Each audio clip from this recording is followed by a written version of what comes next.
Hello everybody. मैं doctor Saroj Gupta, associate professor, राजकीय मीरा कन्या महाविद्यालय उदयपुर। आज आपको आपके प्रथम वर्ष कला के इतिहास विषय के प्रश्न पत्र द्वितीय के प्रथम टॉपिक भारतीय इतिहास को जानने के स्रोत के बारे में बतलाऊंगी। जैसा कि विदित है कि पिछले 2 वीडियोस में मैंने आपको कुछ इतिहासकारों और उनके द्वारा रचित पुस्तकों के बारे में बतलाया था कि उन पुस्तकों के अध्ययन से हमें मध्यकालीन भारतीय इतिहास को जानने में किस प्रकार सहयोग मिलता है। अभी तक हम कुल 20 स्रोतों के बारे में अध्ययन कर चुके हैं जो कि हमें प्राप्त हुए हैं। आगे हम 21वें स्रोत के बारे में अध्ययन करेंगे, तारीख़ शेरशाही अथवा तोहफ़ा अकबरी। यह ग्रंथ भी मुगल काल में लिखा गया था। इसका लेखक अब्बास शरवानी था। इस ग्रंथ की विशेषताओं पर मुगल काल के ऐतिहासिक ग्रंथों के अंतर्गत व्याख्या की गई है। यहाँ पर यह बताना पर्याप्त है कि लोदी वंश के इतिहास के साधन के रूप में इसका उपयोग किया जा सकता है। नेक्स्ट है 22वां ग्रंथ तारीख़ दाऊदी। रचनाकार हैं अब्दुल्ला। जहांगीर के समय में अथवा उसके कुछ बाद में इस ग्रंथ की रचना की गई थी। अब्दुल्ला का पूरा नाम और उसके जीवन के बारे में हमें कुछ भी पता नहीं है। उसने ये ग्रंथ बंगाल के अफगान शासक दाऊद को समर्पित किया है। इसमें लोदी तथा सूर वंश का इतिहास वर्णित है। इसमें दी गई तिथियां भ्रम उत्पन्न करती हैं। इसमें कहानियों को महत्व दिया गया है। इस ग्रंथ में ऐतिहासिक घटनाओं का वर्णन क्रमबद्ध नहीं है। फिर भी लोदी तथा सूरवंश के इतिहास को जानने के लिए यह एक महत्वपूर्ण साधन है। नेक्स्ट ग्रंथ है मखाजन ए अफगाना। जहांगीर के समय में नियमातुल्लाह ने इसकी रचना की थी। इसमें विभिन्न अफगान कबीलों की वंशावलियाँ दी गई हैं।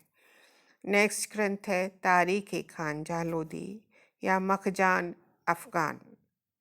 इस ग्रंथ की रचना नियमतुल्लाह ने ही की थी। ये ग्रंथ लोदी वंश के इतिहास को जानने के लिए एक उपयोगी साधन है।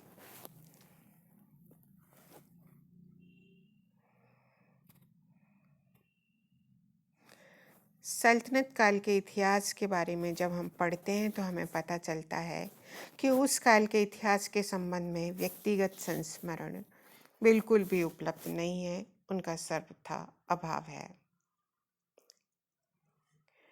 साहित्यिक ग्रंथों की संख्या भी बहुत कम है, जिसमें मुख्य रूप से अमीर खुसरो द्वारा लिखित किरण उस्सदायन उल्लेखनीय है, जिसे हम साहित्यिक ग्रंथ की सूची में रख सकते हैं।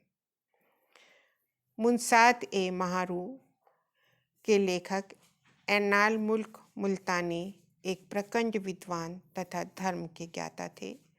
14वीं शताब्दी के अंत में रचित इस ग्रंथ में सल्तनत काल की तत्कालीन स्थितियों पर समुचित प्रकाश डाला गया है। तो प्रारंभ की सल्तनत काल के अर्थात 1526 तक के इतिहास को जानने के ये प्रमुख ग्रंथ थे।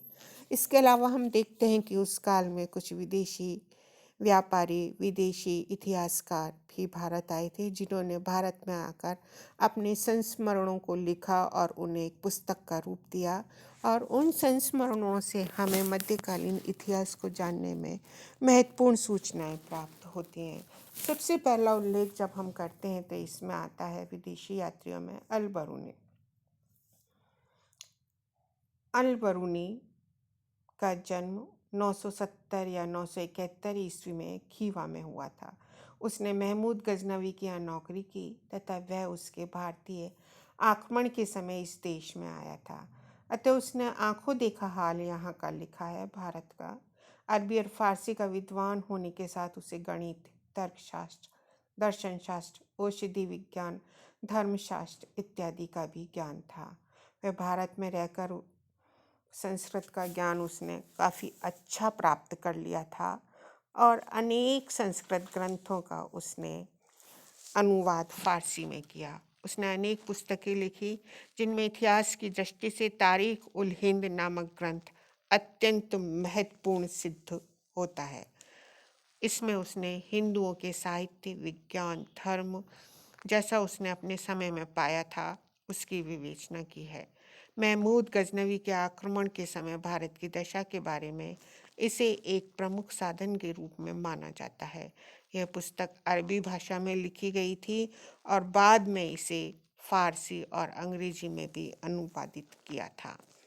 नेक्स्ट जो इम्पोर्टेंट विदेशी यात्री है वो है इब्न बतूता। ये मोरक्को का रहने वाला था। उसे अरबी भाषा का अच्छा ज्ञान था और इस्लाम धर्म और न्याय दर्शन का वो विशेषज्ञ था। 1325 ईस्वी में उसने अपनी यात्रा आरंभ की। वह लगभग 50 वर्ष विभिन्न देशों में भ्रमण करता रहा। अफ्रीका, कुछ देशों अरब, खुरासान, अफगानिस्तान आदि देशों में वो भ्रमण किया उसने और उसे काजी बना दिया गया। 8 वर्ष तक सुल्तान की वो सेवा में रहा और बाद में सुल्तान किसी बात पर उससे रुष्ट हो गया और सुल्तान ने उसे उसके पद से हटा दिया और उसे गिरफ्तार कर लिया। परंतु इब्न बतूता द्वारा क्षमा याचना करने पर उसे रिहा कर दिया गया। 1324 ईस्वी में उसे चीन का राजदूत बनाया गया, किंतु मार्ग में जाते समय उसका जहाज नष्ट हो गया। कुछ समय तक मदुरई में रहने के बाद वह मक्का होते हुए अपने देश लौट गया। 73 वर्ष की आयु में उसकी मृत्यु हुई और अपनी मृत्यु से पहले स्मरण शक्ति के आधार पर उसने एक पुस्तक लिखी, जिस पुस्तक का नाम था किताब उल रहला। इस पुस्तक में उसने अपनी संपूर्ण यात्रा वर्णन किया है। महमूद तुगलक के चरित्र, उपलब्धियां, योजनाएं, अन्य घटनाओं के संबंध में इस ग्रंथ में काफ़ी प्रकाश डाला गया है, क्योंकि यह ग्रंथ इसने स्मरण शक्ति के आधार पर लिखा था। इसलिए इसमें कहीं कहीं हम देखते हैं कि कुछ भूल चूक हो गई है, अर्थात कुछ बातें गलत लिखाई गई हैं।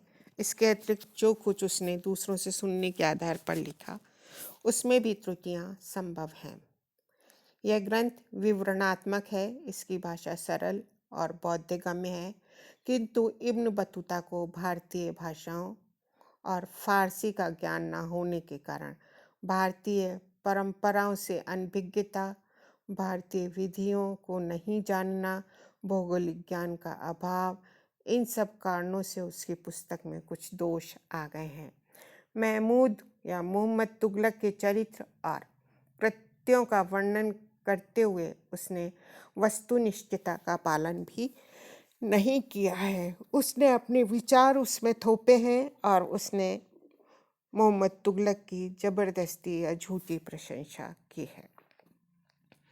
नेक्स्ट जो तीसरा यात्री था महत्वपूर्ण, वो था Marco Polo. Marco Polo Italy के वेनिस नगर का निवासी था। 13वीं शताब्दी में उसने चीन और भारत की यात्रा की। भारत में उसने दक्षिणी भारत के अनेक स्थानों का भ्रमण किया था। स्वदेश लौटकर उसने अपनी यात्रा का वर्णन लिखा। इसका संपादन अंग्रेजी भाषा में यूल नामक इतिहासकार ने किया है।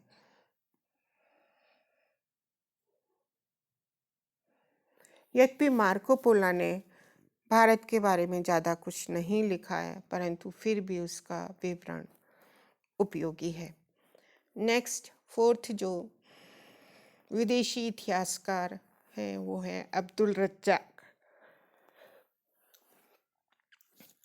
अब्दुल रज्जाक फारस के थे।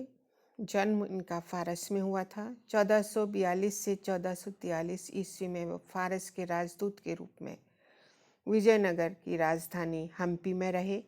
उसने विजयनगर की राजनीतिक, प्रशासनिक, आर्थिक, सांस्कृतिक दशा का काफ़ी अच्छा विवरण प्रस्तुत किया है।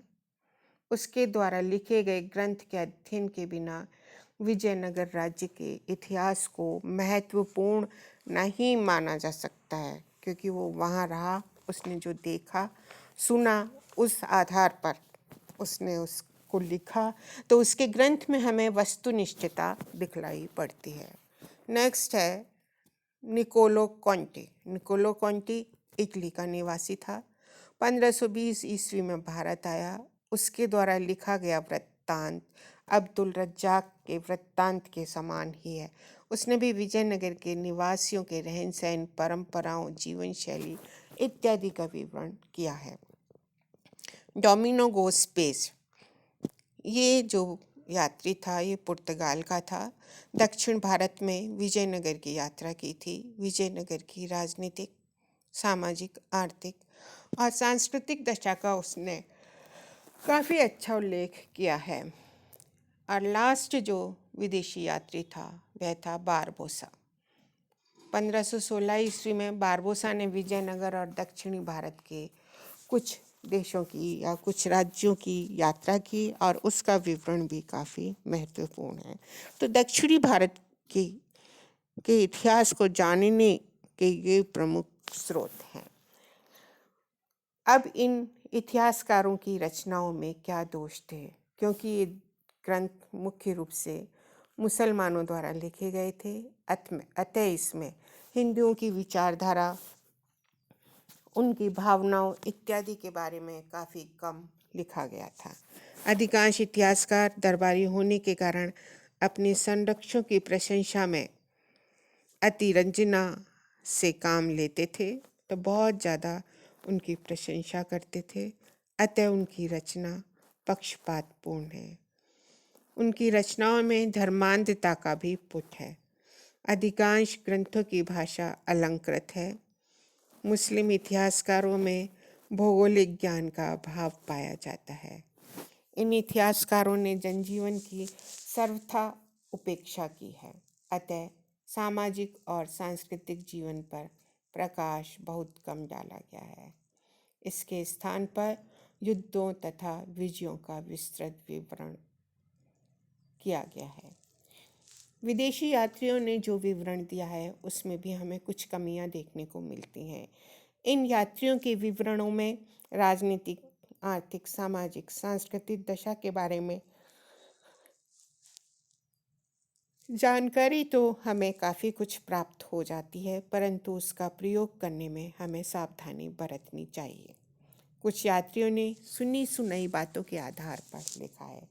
इसके अतिरिक्त उन्होंने स्मरण शक्ति का प्रयोग करके भी अपने वृत्तांत लिखे हैं, अतः उसमें भूलों का होना स्वाभाविक है। भारत के प्रदेशों का समुचित भौगोलिक ज्ञान न होने के कारण उनके वर्णन में हमें अनेक त्रुटियां दिखलाई पड़ती हैं। लास्ट है, इस काल में अनेक मुद्राएं प्राप्त हुई हैं। अभिलेखों की संख्या नहीं के बराबर है। स्मारक चिन्हों पर अंकित लेख इस दृष्टि से महत्वपूर्ण है। मुद्राओं से दिल्ली में सुल्तानों के विषय में हमें काफ़ी कुछ जानकारी प्राप्त होती है। Thank you.